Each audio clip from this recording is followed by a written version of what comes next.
Manchester United's class of '92 gave them a group of players that served them incredibly and took them to some of their greatest ever moments. David Beckham, Gary Neville, Phil Neville, Nicky Butt, Ryan Giggs and Paul Scholes made a combined total of 3,450 appearances for the club between them, and all played a key part in Manchester United winning the treble in 1999. But there was one player alongside them in the academy who could have been better than all of them. Adrian Doherty was a winger from Northern Ireland who many expected to make it big, but ultimately, due to poor fortune and a loss of interest in the game, the prophecy was never realised, and his life was ultimately cut short. This is the story of Adrian Doherty, Manchester United's lost Wonderkid.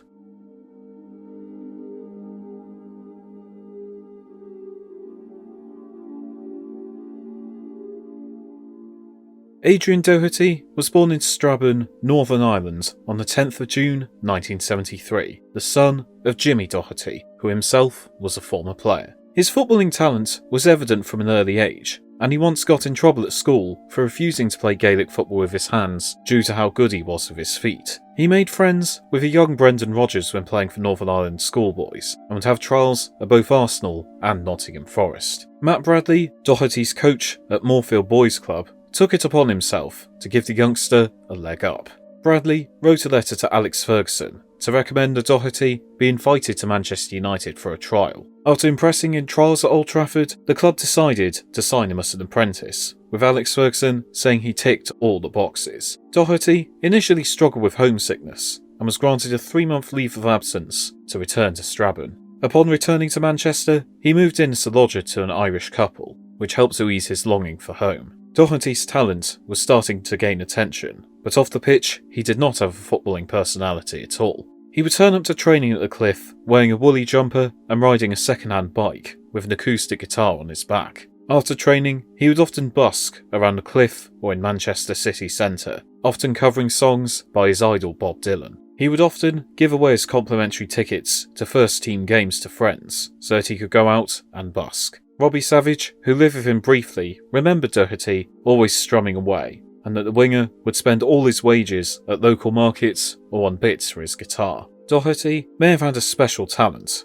but football was not his true love, as Alex Ferguson said he had the most amazing football skill, but was happiest with his books, poems and guitar.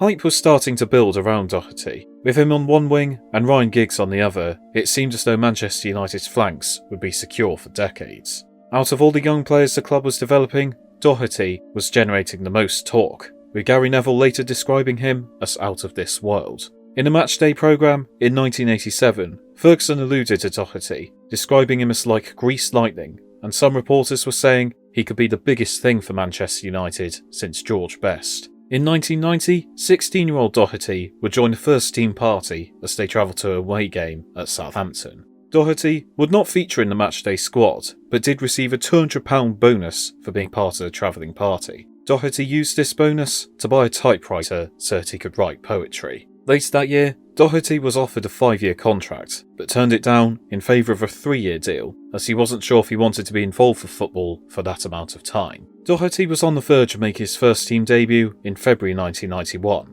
But fate stepped in. In a reserve team match against Carlisle United, Doherty suffered a cruciate ligament injury. It would rule him out of the game for a lengthy period.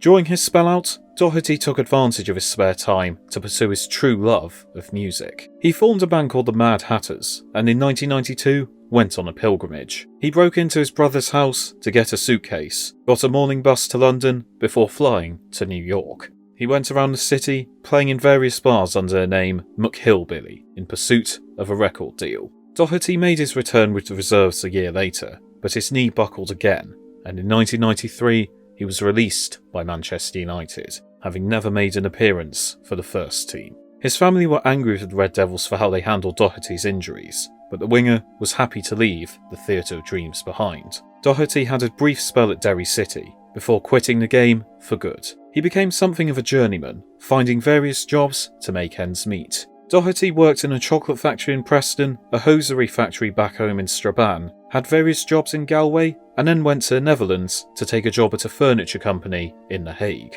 Despite leaving a dream behind, Doherty's family said that these were the happiest years of the youngster's life. Sadly though, they would also prove to be the last. On the 7th of May 2000, Adrian Doherty was found floating unconscious in a canal in The Hague. There were no drugs or alcohol found in his system, and it was ruled that Doherty had stumbled into the canal and had never learned to swim, as he had been terrified of water all his life. Doherty was in a coma for over a month before he died on the 9th of June 2000, only one day before his 27th birthday.